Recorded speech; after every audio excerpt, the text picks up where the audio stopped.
I, I am Wendy Doyle, President and CEO of United We, and we're so glad that you joined us this morning for this brief press conference today. Just a couple of housekeeping items. If you could continue to mute yourselves during the presentation, and then at the end, we will open it up for questions. And at any time, if you have a comment or a question that you would like to drop into the chat, feel comfortable in doing so. We are here today for an updated look at occupational licensing and its impact on women across Missouri. Before we dive into the research, let me tell you a little bit more about United We and introduce our guest speakers. United We, our mission is to advance all women's economic and civic leadership to make meaningful change. We do this through three key initiatives: evidence-based research, and in a nonpartisan manner, we advocate for policy reform that positively impacts all women, and we support the appointment of more women on boards and commissions at the city, county, and state level through our nationwide program, the Appointments Project. Research is at the very core of everything we do.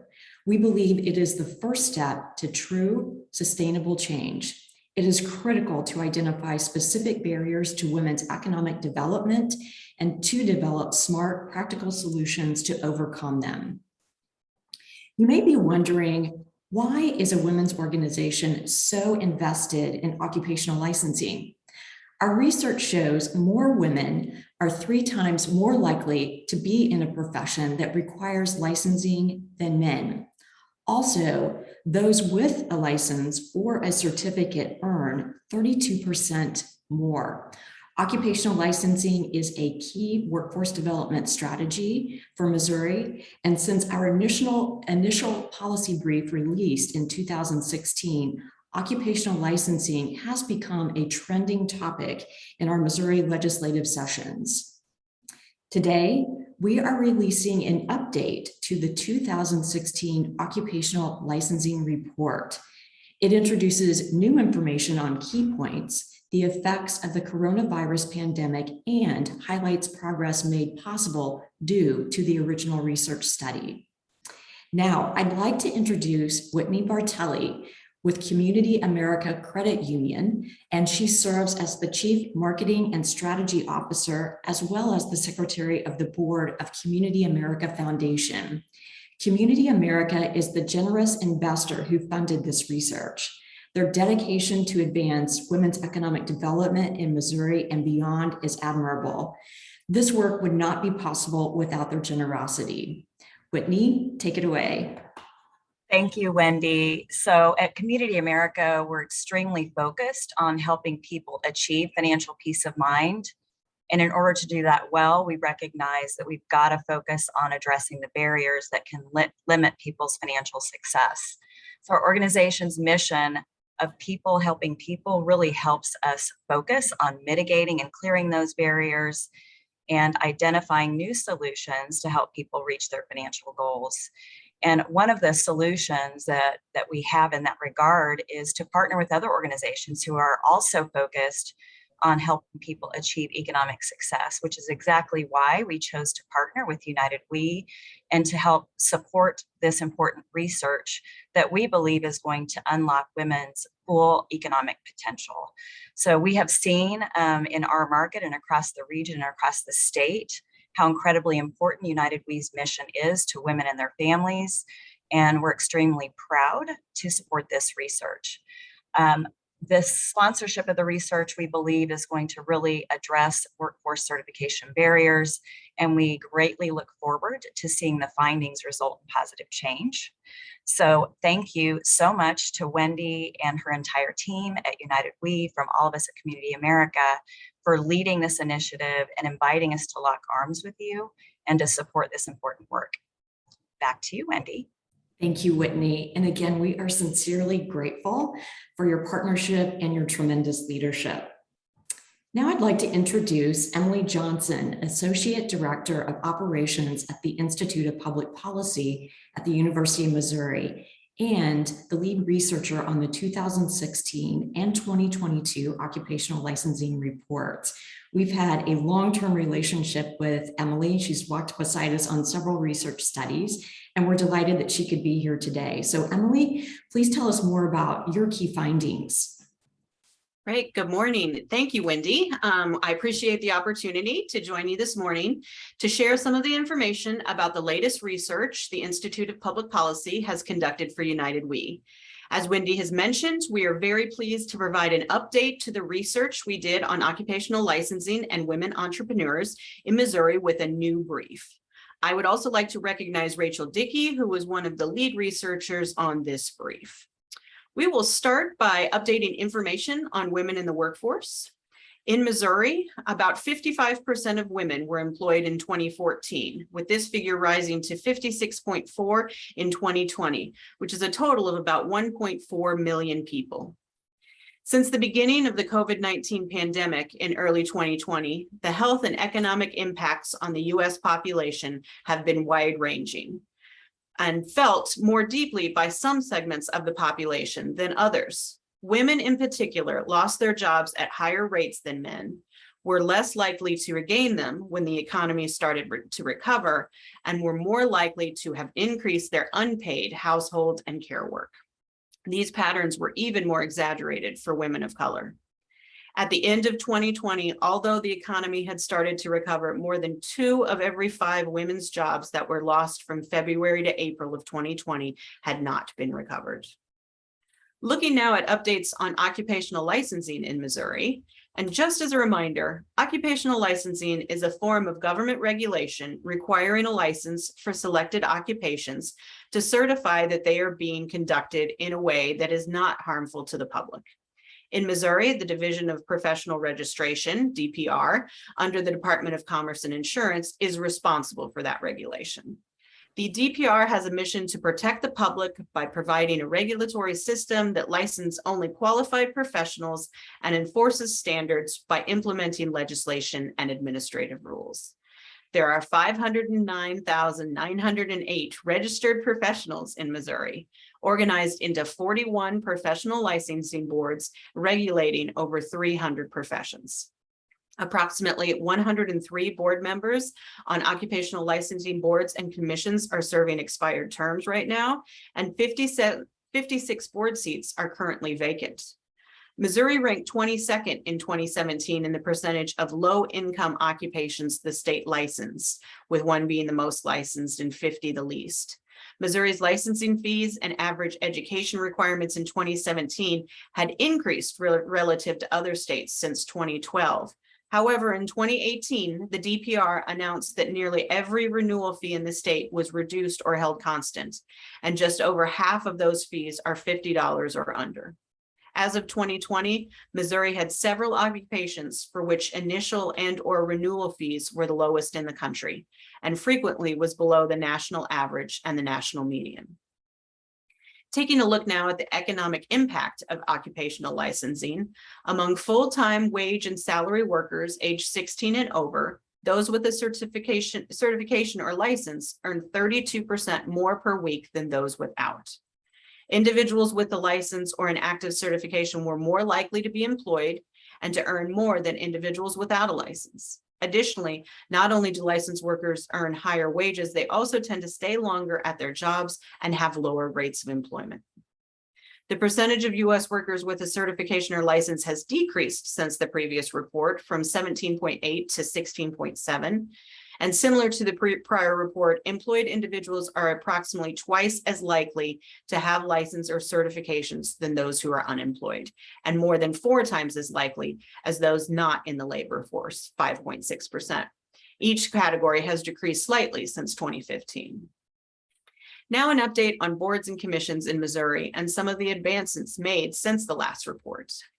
As of May 2022, Missouri is a member of 5 interstate compacts, and you can see them listed here. A common type of interstate reciprocity agreement is a compact, defined as a contract between 2 or more states creating an agreement on how to address a particular policy issue and cooperate on regional or national matters. These are formalized agreements designed to facilitate access to services for consumers and reciprocity for professionals, passed into law in each member state with standardized language. Veterans are also a focus around occupational licensing. Veterans often face unique obstacles in their efforts to transition back to the civilian workforce. While this remains true, efforts continue to be made to help veterans with this transition. Military spouses also face additional challenges as they experience higher than average unemployment. Over 1/3 work in occupations requiring a license, and they move across state lines about once every 2 or 3 years, which is 10 times more than the average American. This can create delays in being able to work, which can lead to loss of income. It also results in duplication of effort as applications are restarted and data re-verified with every move. The U.S. Department of Labor classifies Missouri as among the states with the most flexible interstate license recognition options for military spouses. The Division of Professional Registration recently secured $21 million in ARPA funds to create and maintain a new licensing system that will empower the workforce and potentially enable improved data collection. Because the DPR currently uses a 25-year-old system that is no longer supported by the vendor, ARPA funds will be used to create an online system for the entirety of the licensure process, empowering applicants and licensees to have more control over their own future by vastly improving access to their application status and their ability to enter their own data into the system. Round-the-clock access for applicants and licensees to their data will make the process of applying for and obtaining a license faster, easier, and more efficient, allowing professionals to enter the workforce more quickly. Next, I'm going to talk about some Missouri policy updates that have happened since the last report. 2 significant advances have been made within the fields of cosmetology and barbering. The first is the exemption of hair braiders from needing a cosmetology license. In 2018, the Missouri legislature passed House Bill 1500, which among other licensing reforms allowed hair braiders to register, pay a $20 fee, watch a 4 to 6 hour training video, and submit to board inspections instead of obtaining a license. This bill was supported by testimony from United We. And the second is the exemption of individuals who engage solely in shampooing and needing a cosmetology license. Those who only practice as a shampooer no longer have to complete the hundreds of hours of training and pay potentially over $100 in fees to become a licensed cosmetologist or barber. This reduces the economic burden on shampooers and may make it easier for salons and barbershops to hire them. And there are now requirements regarding a required cost-benefit analysis for new regulations for professions.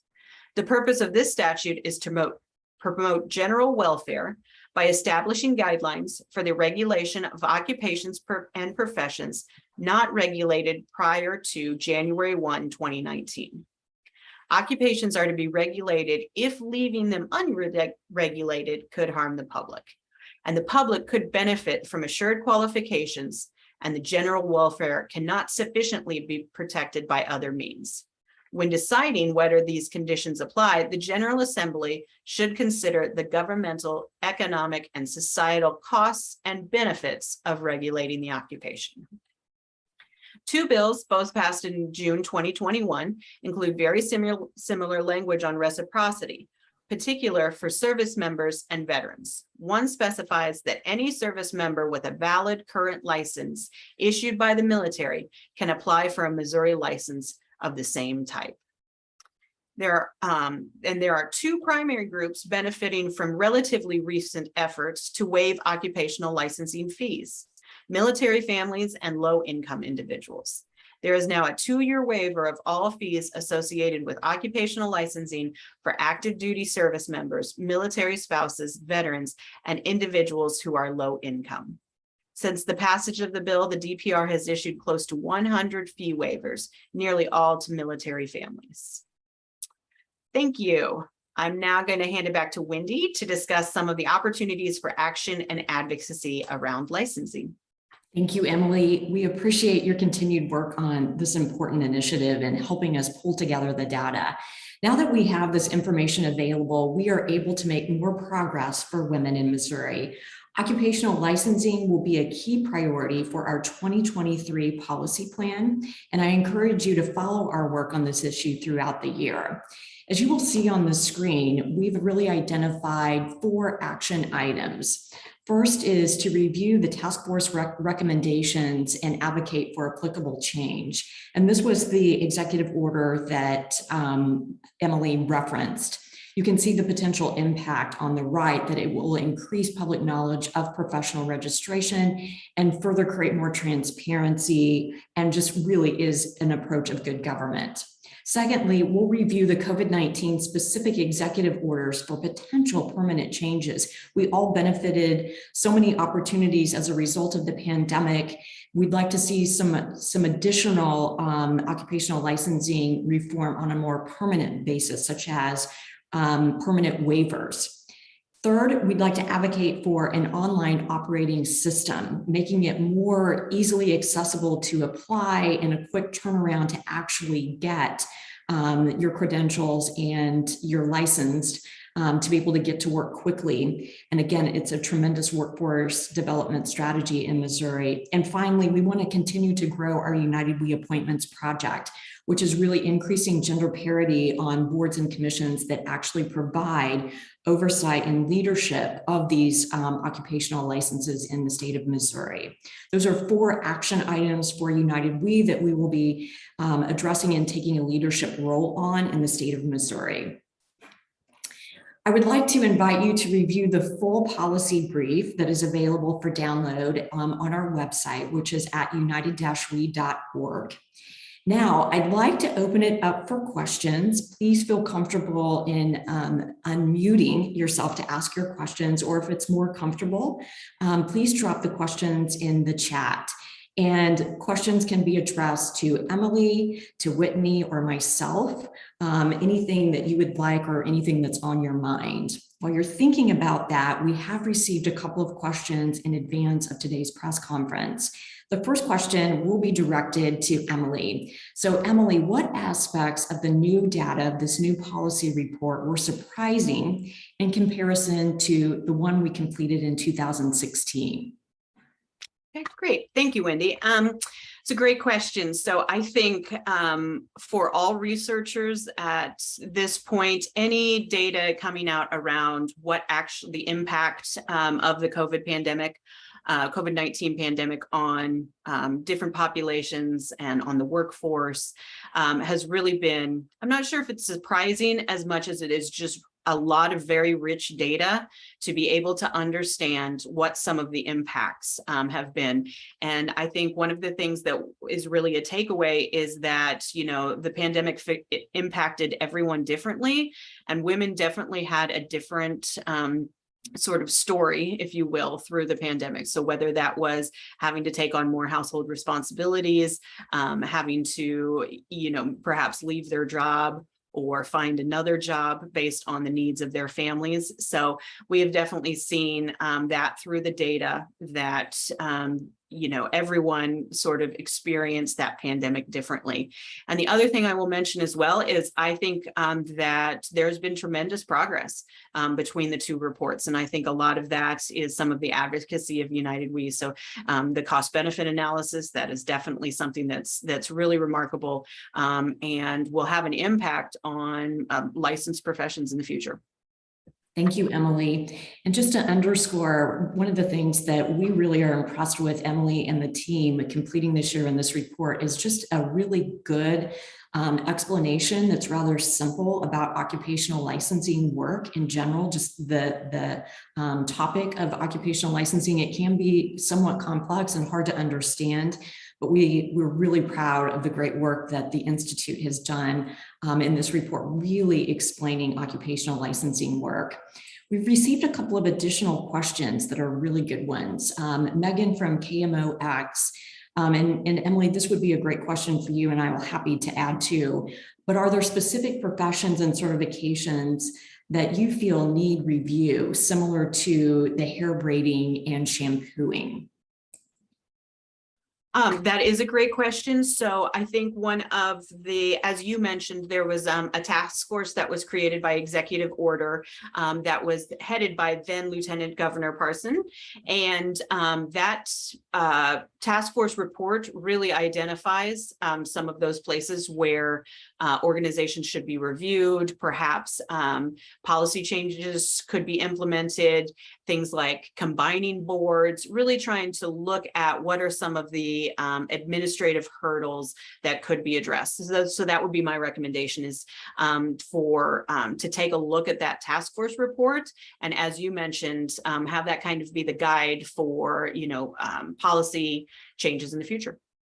That's great. Thank you, Emily. And just to add, just a clarification on the executive order that Emily is referencing that has been completed. It was signed by a previous governor, and that really was something we're really proud of. It's a sunrise provision. So what the state of Missouri has, which very few states do have, is this provision of really putting a cost-benefit analysis to review any future occupations that may need potential regulation. It needs to go through this analysis and with a presentation to the legislature and approval, versus just creating more red tape and just exercising an individual's perspective of maybe this profession needs to be regulated. So we're really proud that Missouri has this good government best practices in place. The other point that I'd like to make, just in terms of the report that the task force completed, just really putting it's accessible to the public. This task force really reviewed every licensed occupation in the state of Missouri, and as Emily cited, it has some recommendations in there, including sunsetting, which would allow the combining, or again, is there a real need when there's very few individuals that are actually licensed in the state, and sunsetting that and may not need some regulation. So again, a good resource to refer to is that task force report. So thank you for that, Emily.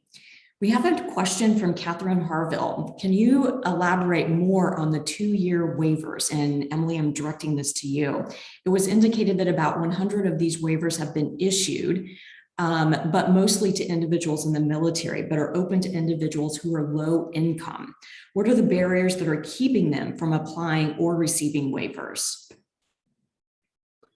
That's an excellent question. And to be honest, I do not have the data specifically on the reason for that. So we were able to have an interview with the director of the Department of Professional Registration, Sheila Salone, and she was the one who was able to provide that information to us. And I think one of the sort of main points that she made is that they recognize that they have some system issues, some outdated sort of procedures and processes in terms of that system that they're using.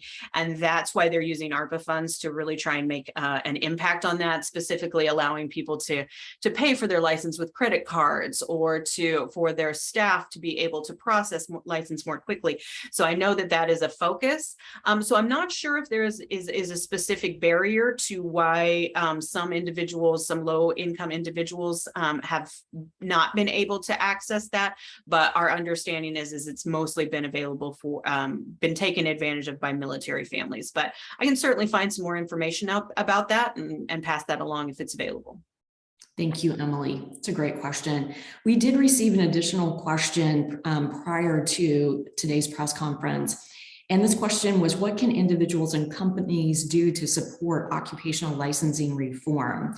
And one of the things that we, is especially we use the example of the healthcare system. If you are a licensed nurse in the state of Missouri, but yet you also have a hospital in the state of Kansas, you need a license in both states. So one of the things that a lot of companies where it has more complex requirements of doing work in multiple states, there is a point person within the organization that's helping manage deadlines and ensuring that continuing education credits are up to date and the correct reporting to keep those licenses current and up to date. So, a recommendation to companies would be to look at, could that be relief to, lift some additional responsibility off current employees if they are licensed for their profession? It's a really good question. Any final questions from our participants today? Feel comfortable in unmuting yourself or dropping your questions in the chat.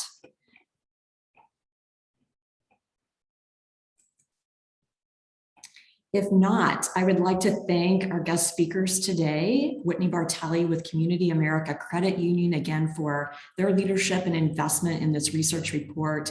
Would like to extend a big thank you to Emily Johnson and the research team at the Institute of Public Policy at the University of Missouri for their tremendous leadership and work on this research report and continuing to walk alongside United We with additional reports. And for more information about United We and to access this research report, please visit our website at united-we.org. Thank you again for joining us today. Be safe and enjoy the rest of your day.